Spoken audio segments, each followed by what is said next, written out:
जी, 22 तारीख को थाटीपुर में दर्पण कॉलोनी में एक चोरी की सूचना प्राप्त हुई थी, जिसमें जब फरियादी आए तो उसमें तुरंत एफआईआर की गई। परंतु 24 तारीख को फरियादी ने अपने घर में चर्चा करी, अपनी पत्नी से चर्चा करी। चर्चा के दौरान उसको यह पता लगा कि जितना सामान उसने एफआईआर में लिखवा दिया है उतना सामान उसका नहीं गया है। काफ़ी सारा सामान उसमें ऐसा था जो उसकी पत्नी दिवाली पूजन के बाद अपने मायके लेकर चली गई थी, जिसके बारे में उसको जानकारी नहीं थी। 24 तारीख को उसने हमें शपथ पत्र दिया कि कौन कौन सा उसका सामान चला गया है और कौन कौन सा उसका सामान जो है घर में ही रिश्तेदारों के पास पाया गया है। उसके हिसाब से हम काम करते रहे। इसमें पूरी कार्रवाई में हमारे SP sir Dharmveer Singh sir के अंडर में निर्देशन में हमने काम किया। हमारी टीम ने बहुत ही अच्छी तरीके से मुखबिर तंत्र डेवलप किया, तकनीकी सहायता का प्रयोग किया। उसी तकनीकी सहायता के प्रयोग से हम यहाँ तक पहुँच पाए हैं कि इसमें जो 2 कुल आरोपी थे उन दोनों को गिरफ्तार कर लिया गया है। आरोपियों के नाम, एक का नाम है रघु आदिवासी और दूसरा जो है उसका नाम है छोटू साहू। दोनों को गिरफ्तार कर लिया गया है। आज ये हमें थाटीपुर में ही एक इलाके में घूमते हुए मिले थे, जिसके बाद इनको लेके गए, पूछताछ की। मुख्य आरोपी जो रघु आदिवासी है उसने बताया कि उसने कैलाश बिहार के जंगल में सामान छुपा के रखा हुआ है। वहाँ से हमने सामान लिया। वहाँ पर ढूंढने पे जो फरियादी की तिजोरी गई थी वह तिजोरी भी मिली। उसका जो दरवाज़ा है तिजोरी का वो टूटा हुआ पाया गया। वहाँ से ही हमें एक मंगलसूत्र, सोने का मंगलसूत्र वहाँ मिला।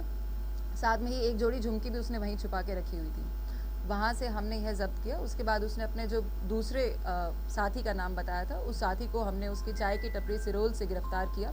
चाय की टपरी में भी उसने छुपा के 10,000 रुपये नकद रखे हुए थे। साथ में एक और इसने ऑर्नामेंट छुपा के रखा हुआ था, उसको भी तुरंत हमने ज़ब्त कर लिया है।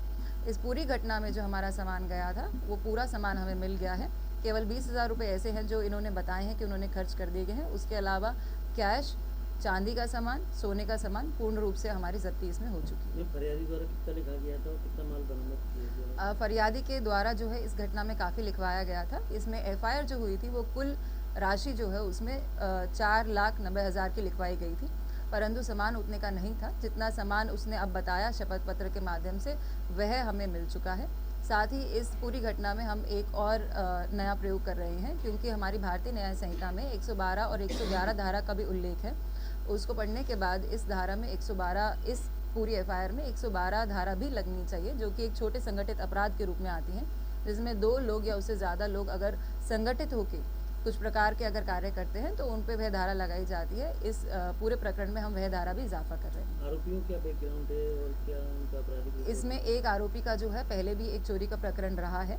उसके अलावा जो हमने पूछताछ करी है, उन्होंने एक और दर्पण कॉलोनी में ही पहले एक घटना और स्वीकार करना बताया है। उस घटना में भी इनसे जो है विधिवत गिरफ्तारी एवं जब्ती की जाएगी। ये रेकी करके थे, किस तरीके से इन्होंने चोरी को अंजाम दिया?